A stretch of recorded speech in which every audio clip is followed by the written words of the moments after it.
Hello everyone, welcome back to my channel. ఈరోజు మన ఛానల్లో ఒక మంచి స్వీట్ రెసిపీ అండి. హెల్దీ అయిన రెసిపీ అనమాట.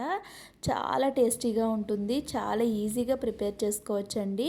మరి గోధుమ పిండితో హెల్దీగా స్వీట్ రెసిపీని ఎలా ప్రిపేర్ చేసుకోవాలో వీడియో మొత్తాన్ని ఎక్కడ స్కిప్ చేయకుండా చూసేయండి, మీకు పూర్తిగా అర్థమైపోతుంది. ఇక వీడియోలోకి వెళ్ళిపోదాము.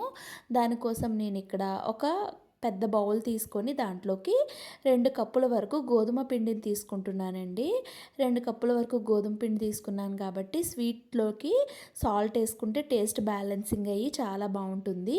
చిటికెడు సాల్ట్ వేసుకున్నాను. తర్వాత ఒక 1/2 టేబుల్ స్పూన్ వరకు నెయ్యి, 1/2 టేబుల్ స్పూన్ వరకు బేకింగ్ పౌడర్ అండి, అంటే కేక్స్లో వాడుతూ ఉంటాం కదా, ఆ బేకింగ్ పౌడర్ వేసి 3 కూడా బాగా కలిసేలాగా కలిపేసుకొని ఇప్పుడు కొంచెం కొంచెం వాటర్ వేసుకుంటూ దీన్ని రెగ్యులర్గా చేసుకునే చపాతీ పిండిని ఎలా కలుపుకుంటామో అలానే కలుపుకొని మూత పెట్టి పక్కన పెట్టేసుకోవాలి.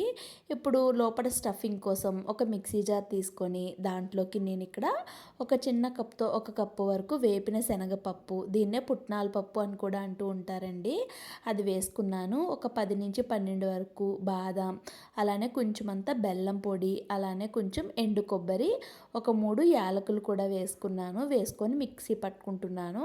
మీ దగ్గర ఎండు కొబ్బరి లేనట్టయితే పచ్చి కొబ్బరి అయినా వేసుకోవచ్చు.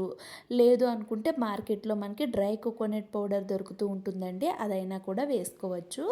మిక్సీ పట్టేటప్పుడు కొంచెం ఎక్కువసేపు పట్టాలండి, కొబ్బరి వేసాం కాబట్టి సరిగ్గా నలగదు. చూడండి, మెత్తగా ఇలా పౌడర్ పట్టేసి ఒక గిన్నెలోకి తీసుకొని పక్కన పెట్టేసుకున్నాను. ఇప్పుడు స్టవ్ వెలిగించి ఒక ప్యాన్ పెట్టుకుంటున్నాను.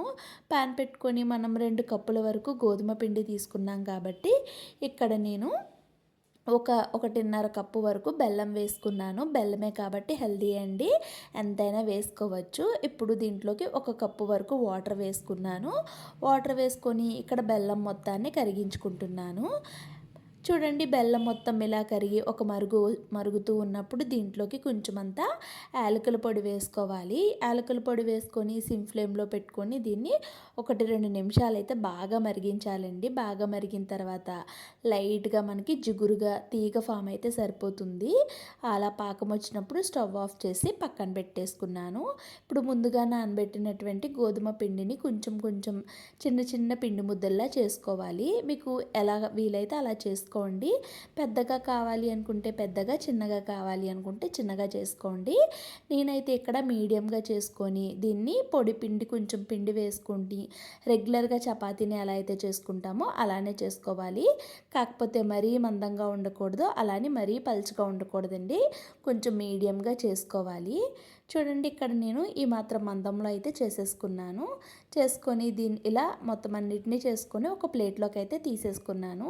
ఇక్కడ మీకు చూపిస్తున్నాను చూడండి. ఇప్పుడు వీటిని మనం ఫ్రై చేసుకోవాలి. మళ్ళీ స్టవ్ వెలిగించి డీప్ ఫ్రై కోసం ఆయిల్ పెట్టి ఆయిల్ కొంచెం హీట్ అయిన తర్వాత ముందుగా ప్రిపేర్ చేసుకున్న పూరీలను అయితే ఒక్కొక్కటిగా ఆయిల్లో వేసేసుకోవాలి. పూరీల్ని మరీ ఎక్కువగా ఫ్రై చేసుకోకుండా కొంచెం మీడియంగా ఫ్రై చేసుకోవాలి. చూడండి, ఇలాగా మనం గరిటతో అనుకుంటూ ఉంటే మంచిగా పూరి పొంగుతుంది. మనం మరీ ఎక్కువగా హార్డ్గా ఫ్రై చేసేసుకున్నట్టయితే మనకి ఇది పాకంలో వేసిన తర్వాత చిదిగిపోయినట్టుగా అయిపోతుంది. కాబట్టి కొంచెం మెత్తగా ఫ్రై అవ్వలేనట్టు ఉంటుంది కదండి, అలాంటప్పుడు తీసుకుంటే సరిపోతుంది. ఇక్కడ ఇదే ప్రాసెస్లో నేను మొత్తం పూరీలన్నిటినీ కూడా ఫ్రై చేసేసుకొని తీసేసుకున్నాను. చూడండి, ఇలా ఫ్రై చేసుకొని తీసుకున్న తర్వాత ముందుగా ప్రిపేర్ చేసుకున్న బెల్లం పాకంలోకి ఈ పూరీలన్నిటిని కూడా మనం బెల్లం పాకం పూరీలకి పట్టించుకోవాలన్నమాట. ఇక్కడ నేను తీసుకున్న బెల్లం పాకం కరెక్ట్గా సరిపోతుందండి. ఒకవేళ మీకు ఇంకా ఎక్కువ కావాలి అనుకుంటే 2 కప్పుల గోధుమ పిండికి 2 కప్పుల బెల్లం కూడా తీసుకోవచ్చు. బెల్లం కూడా హెల్త్కి చాలా మంచిదండి, కాబట్టి ఎంత కావాలనుకుంటే అంత వేసుకోవచ్చు. ఇప్పుడు మనం లోపల స్టఫింగ్ ఇందాక పుట్నాల పప్పుతో కొబ్బరితో రెడీ చేసుకున్నాం కదా, ఆ స్టఫింగ్ పౌడర్ అంతటిని కూడా వీటిపైన వేసుకొని మనం చక్కగా తినేయటమండి, చాలా బాగుంటుంది. మనం టిఫిన్, లంచ్ లేదా డిన్నర్ తిన్న తర్వాత చాలామందికి స్వీట్ తినే అలవాటు అయితే ఉంటుంది కదండి, అలాంటి వాళ్ళ కోసం హెల్తీగా ప్రిపేర్ చేసుకోవచ్చు.